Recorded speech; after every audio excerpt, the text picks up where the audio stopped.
Hey there gamers, welcome back to the channel. So today we're diving into the atmospheric world of Limbo on the PlayStation 4.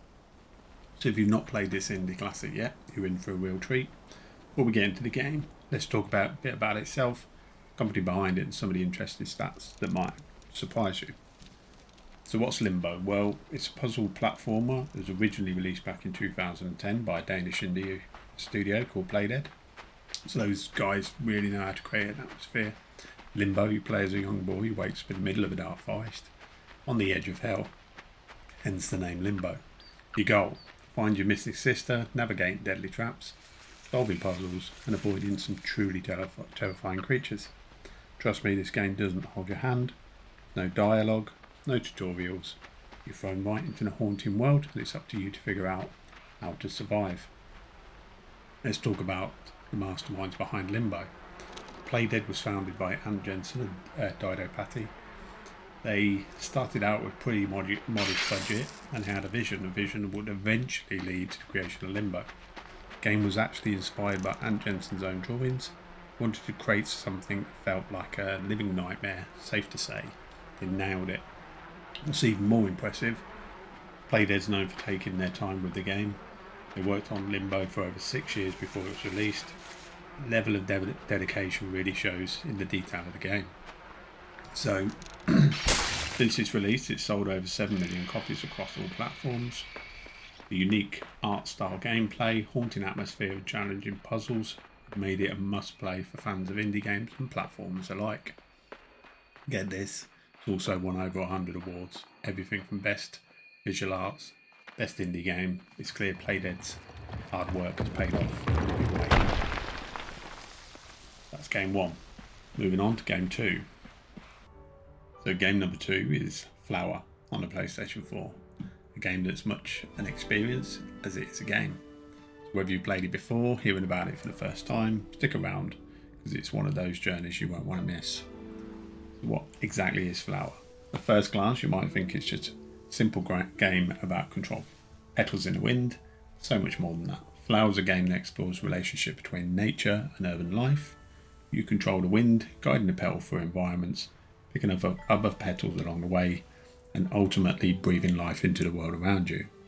So since its release on the PlayStation 3 in 2009, Flower was developed by that game company, the same studio behind critically acclaimed Journey. Flower was later remastered for PlayStation 4, bringing its stunning visuals and tranquility gameplay to a new audience.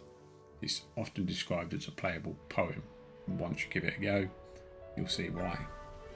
That game company was founded in 2006. The studio's mission's always been to create emotionally engaging and artistic games that resonate with players on a deeper level. Flowers was their second game, following the success of Flow. So the game's known for focusing on evoking emotions rather than relying on traditional gameplay mechanics. In fact, Flower was specifically designed to make players feel relaxed, quite the opposite of what most games aim for. Since its release, it's sold over 2 million copies, pretty impressive for an indie title. The game's unique approach to storytelling and innovative use of controls have earned it critical acclaim. Speaking of acclaim, Flower has won a number of awards, including a BAFTA for artistic achievement. It's also been praised for its impact on the industry, showing games can form art and can deliver emotional experiences that stick with players long after the credits rolls. That's game number 2. So the third game in my list is Flow. Flow's a game that might look simple at first glance. Trust me, there's a lot more to it than meets the eye. Whether you've heard of it or not, stick around as we dive into the Flow timeless classic. We'll uncover some cool facts and stats along the way. So what is Flow? Flow's minimalistic, immersive game where you control an aquatic organism that swims through a series of surreal underwater environments. Gameplay is all about evolution, eating smaller organisms and growing more complex as you progress through the layers of this dreamy world. What's really cool about Flow is that it's designed to be a meditative experience. with no right way or wrong way to play the game. You also move at your own pace, explore as much as you want, and just go with the flow, literally. The game was initially created as part of Genova Chen's master thesis while he was studying at the University of Southern Carolina. It was released as a flash game. After its success online, that game company reimagined it for the PlayStation 3 and later remastered it for the PlayStation 4. So take a moment to talk about that game company I mentioned before, founded in 2006.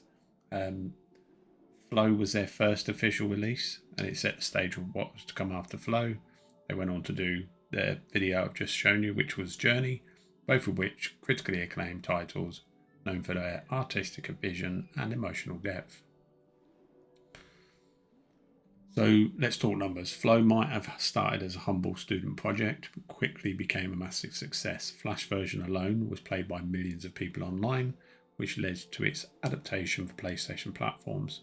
Since its release, it sold over 1 million copies across PS4, PS3 and PlayStation Vita.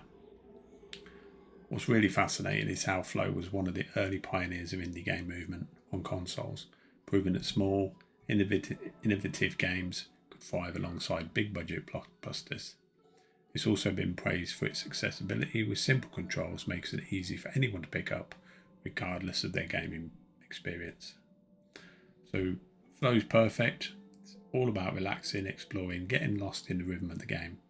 Minimalistic art style paired with calming soundtrack makes it a great way to unwind after a long day.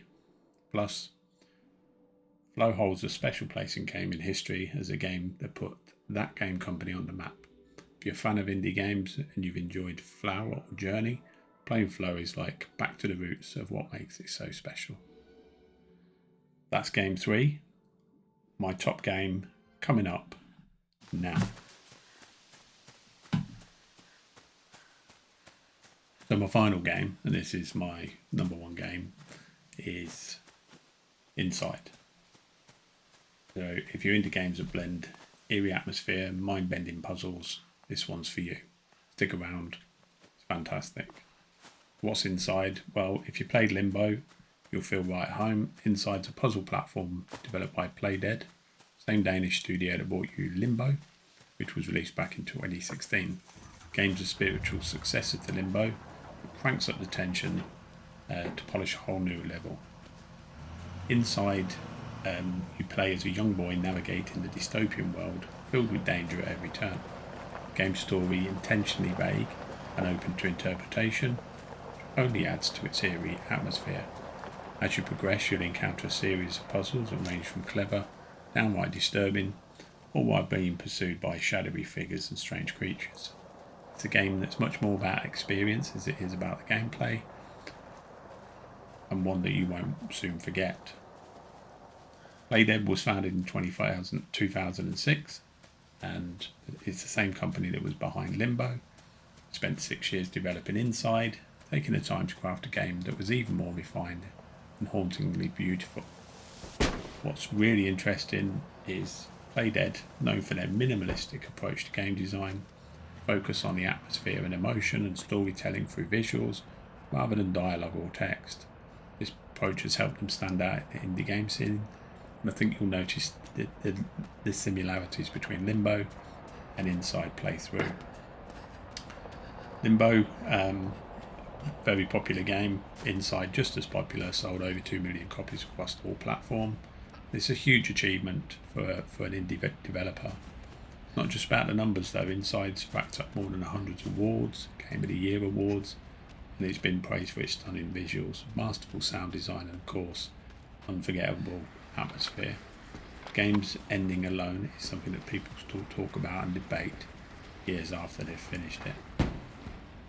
Hopefully you've enjoyed my top 4 and gives you some inspiration. Maybe if you've not played one of those, maybe you want to dive in. If you've enjoyed my videos, please consider liking and subscribing. It really would help my channel and just kind of motivate me to keep making this content, which I really enjoy doing for you guys. So thank you very much for watching. Until next time.